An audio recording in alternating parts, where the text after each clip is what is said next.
Eh ben écoute, transition, c'est parti. Théorie de comptoir. Théorie de comptoir.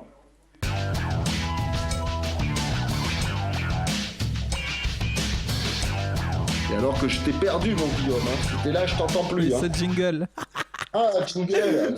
C'est terrible le jingle, c'est terrible. Allez, 2 petits articles rapides. Un joueur nord-irlandais veut affronter le Brésil et l'Argentine à l'Euro 2016. C'est une vraie info. Il s'appelle Kyle Lafauci. Bon, c'est pas pour se foutre de sa gueule, mais un peu quand même, hein, parce que jusqu'à preuve du contraire, évidemment, et ça tu le sais, je vais pas oser te poser la question. Le Brésil et l'Argentine ne le sont pas en Europe. Je dis ça pour Philippe au cas où il aurait des doutes. Puis surtout, ce qui est délicieux de tout ce qui est délicieux, c'est que Chelsea est à peu près pareil que Marseille, quoi. Et moi, ça me fait bien plaisir de voir les équipes de Mourinho sombrer. Alors, il y en a qui sont contents des défaites de l'Angleterre par un racisme latent, évidemment.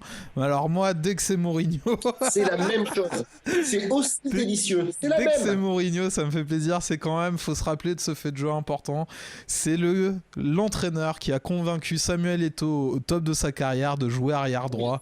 Et rien que pour ça, c'est un garçon que j'adore, quoi. Vraiment, c'est un amour pour le football, ce mec-là, et je suis bien content de le voir se péter la gueule. Le seul pour qui j'ai un peu de mal dans cette histoire, c'est Eden Hazard. Mais bon, hein, il rebondira, lui, il n'y a pas de souci. Ouais. Et puis surtout, c'est l'homme qui a osé mettre son doigt dans l'œil de Tito Villanova. Donc, oui. Rien que pour ça, il mérite tout le mépris du monde.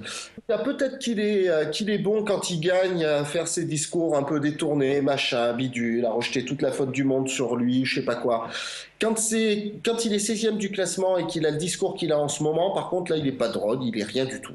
T'as juste envie de dire au moment où il fait si Abramovich veut me virer, qu'il le fasse, il n'y a pas de problème, moi en tout cas je partirai pas.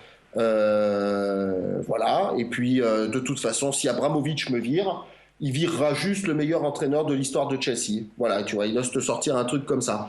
Mais j'ai envie de dire, mais chiche. Mais vas-y, jette-le, vire-le. Et même, il fera mieux encore, Abramovich, parce que mine de rien, on s'en rend pas compte. Mais il fera mieux que ça, Abramovich, parce que il virera pour la 2e fois le meilleur entraîneur de l'histoire de Chelsea. Et ça fait plaisir. Et ça fera encore plus plaisir. Mais qu'il le fasse, qu'il s'en prive surtout pas. Bon, donc voilà, on verra ce que ça dit ou ce que ça dit pas. Mais lui, qu'il prenne au moins une année sabbatique, là, au moins qu'il nous foute la paix jusqu'à la fin de saison, ça sera déjà ça de prix. Il fait ce qu'il a fait partout, pratiquement, où il est passé quand c'est en train d'arriver à la fin. Il fout la merde partout. Voilà, il fait sauter la tête de sa petite soigneuse Eva Carneiro. Il n'arrête pas de critiquer tous les joueurs, les machins, les trucs, les bidules. Lui, il ne se remet jamais en question. Il est le plus beau, il est le plus fort, il est le meilleur. C'est les autres qui font n'importe quoi. Les arbitres sont contre lui, machin. Voilà. Est-ce que, comme un peu partout ailleurs et un peu partout d'une manière générale, les joueurs commencent pas aussi à en avoir un peu plein le cul de lui et donc commencent un peu à s'aborder et à faire des matchs de merde pour qu'il dégage? Parce que quand même, mine de rien... C'est une sacrée tête de con. Qui fait 2-3 ans maximum quelque part, et puis... Ouais, fini après, les mecs le supportent plus, ça c'est une évidence. Ah ouais, non mais ça c'est certain, donc voilà. Donc on a largement assez parlé de Mourinho, même trop parlé de Mourinho, donc bonsoir Chelsea. On voit un bout de mon fond d'écran là, mais c'est dégueulasse, qui a fait ça? Je t'explique mon jeu. Ah ben non, ça marche pas non plus. Moi j'ai toujours vu sur le web, hein, pour ton information. Mais ça arrive. Moi j'ai la suite. Il faut que tu cliques sur direct en bas de la barre de tâches, je pense. Ah bon, d'accord, et donc nous sommes à 2 minutes de la fin de l'émission et je viens enfin de trouver les images en direct.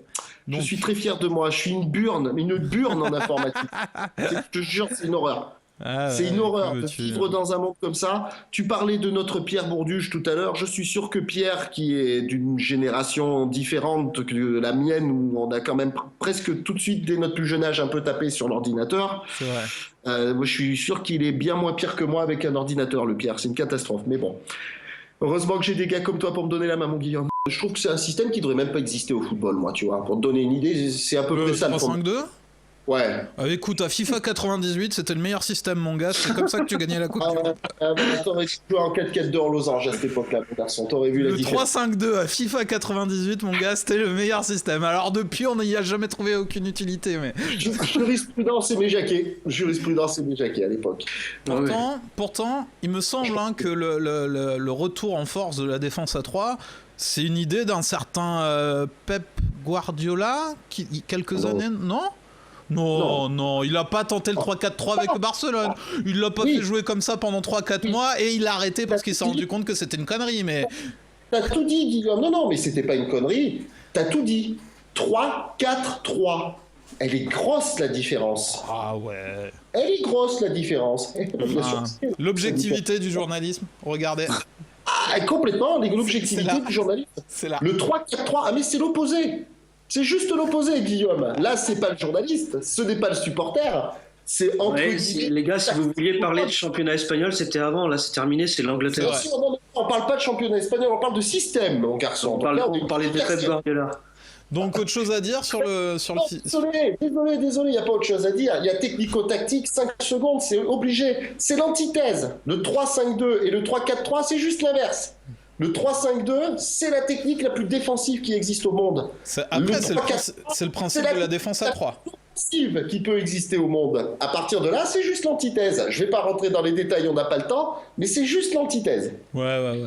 Là, n'hésitez pas à nous suivre sur les réseaux sociaux, notamment Denis, tu me donneras où tu veux qu'on te suive. Julien, il y a toujours pas d'endroit, hein, sauf si j'ai le droit de donner ton Facebook. Non, ouais, Et puis- par courrier. Mon adresse postale est marquée dans l'annuaire, comme tout le monde. Hein. Je suis un mec normal, hein, comme par rapport à vous, geek. Excusez-moi, j'ai une vie extérieure.